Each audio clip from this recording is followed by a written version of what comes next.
My mother had been telling our entire extended family for 3 years that I was going through a rough patch, her gentle, pitying code for broke, unstable, the cautionary tale she trotted out at every gathering to make herself feel better about the daughter who dropped out of the safe career path she'd planned for me since childhood.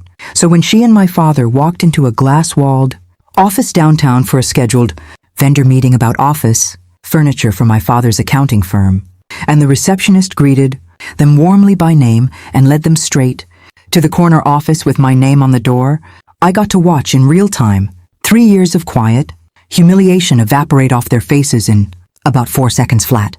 Stay with me, because what happened in the next 20 minutes in that office is the kind of moment you wait your whole life to have, and I am going to walk you through every second of it. If you've ever had your family quietly write off your entire future, subscribe right now, because you are going to want to see exactly how this played out. I need to back up first, because the broke narrative didn't come from nowhere. It came from a very specific decision I made at 26 that my parents never forgave me for making without their permission. I had a stable, respectable job as a financial analyst, the kind of job my mother bragged about at church, the kind of job that came with a title she could say out loud at dinner, parties without flinching. And 3 years ago, I quit it with no warning, no business plan I was willing to share with them, and a severance package. I poured entirely into a logistics software startup I'd been quietly building in my spare time for 2 years before that. My parents didn't see ambition in that decision. They saw recklessness. They saw a daughter throwing away stability for a fantasy. And instead of asking me a single real question about what I was actually building, they decided almost instantly that the kindest explanation for my choice was that something must be wrong with me. I didn't correct them at first. I want to be honest about that, because I think people assume a story like this starts with some grand declaration of independence, some dramatic moment where I told my family exactly what I thought of their assumptions. It didn't. I was tired. And building a company from nothing is its own full-time exercise in surviving on adrenaline and instant noodles, and I genuinely didn't have the bandwidth to manage my parents' anxiety on top of everything else I was managing. So I let the silence sit there. I let them believe what they needed to believe, because correcting them felt like one more task I simply didn't have room for. And some small, stubborn part of me, if I'm honest, also wanted to see how long they'd go without ever actually asking. The answer was 3 years. 3 full years of my mother telling my aunts I was figuring things out. 3 years of my father quietly suggesting every single time we spoke that there might still be time to get back into something stable if I moved quickly enough. 3 years of family gatherings where my cousin's promotion to assistant manager got a 15-minute toast, while my actual life got reduced to a single, pitying sentence and a quick subject change like grief, like something you mention briefly before moving on to easier topics. If you've ever sat through a holiday dinner watching your real life get quietly erased in favor of a story your family found easier to tell, comment "I've sat in that chair" below, because I promise you, this next part is going to feel like justice. What my parents didn't know, what almost nobody outside my small founding team knew, because I deliberately kept a low public profile while we built, was that the company had grown faster than even I expected. We'd landed 3 regional logistics clients in our first year, then a mid-sized national contract in our second that effectively tripled our revenue overnight. And by the start of this year, we'd moved into a real office downtown, hired a small but sharp team, and I'd finally, for the first time since quitting that analyst job, started sleeping more than 5 hours a night. I wasn't hiding the success out of strategy exactly. I think underneath it, I was protecting something more fragile than that. I didn't want my parents' validation to come from a number on a page, instead of from actually believing in me. So I just kept building, quietly, and let the broke narrative live wherever it wanted to live in their heads. Because some part of me had stopped expecting it to matter either way. The collision happened almost by accident, the way the best, most devastating turns in real life usually do. My father's accounting firm had been searching for new office furniture vendors, and his firm's procurement manager had set up a meeting with a company that, unbeknownst to either of them, I had quietly acquired a controlling stake in 8 months earlier as part of a vertical expansion into office logistics and fulfillment, a company that still operated under its original name, with my involvement listed only in internal ownership, documents nobody outside the industry had any particular reason to dig into. My father didn't even ask who owned it. Why would he? In his mind, I was still somewhere out there, figuring things out. Several rungs below the kind of person who owned anything at all. So picture it with me, because I've replayed this moment more times than I probably should admit. My parents walking through glass double doors into a sleek, modern lobby. My mother probably commenting under her breath about how nice everything looked. My father checking his watch. Both of them completely unprepared for what was about to happen. The receptionist, a woman named Priya, who had worked with me since almost the beginning, looked up, smiled warmly and said, "You must be here for the 10 o'clock. She's expecting you." "Right this way," already walking them toward the elevator.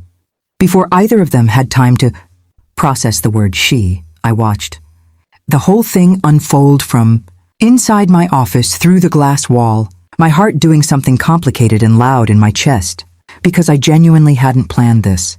There was no engineered reveal, no carefully staged moment of vindication.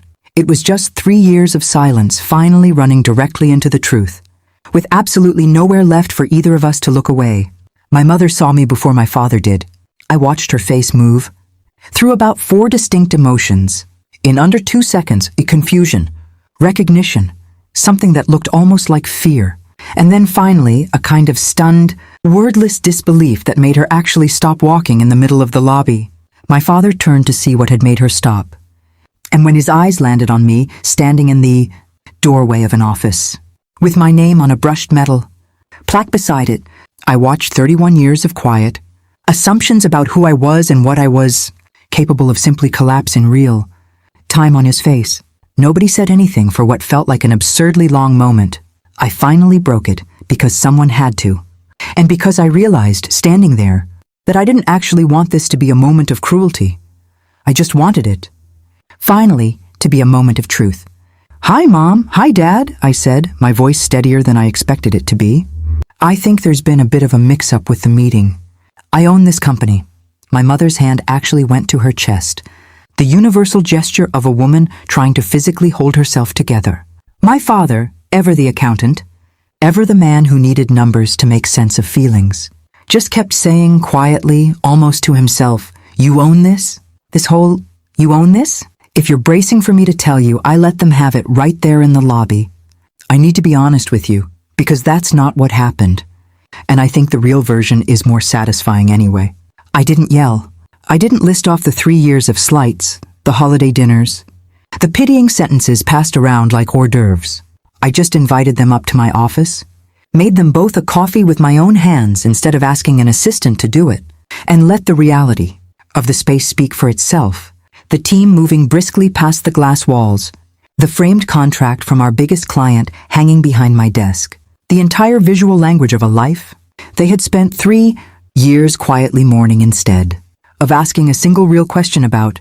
My mother cried first, the kind of crying that comes from shame more than sadness. And she said, "Why didn't you tell us?"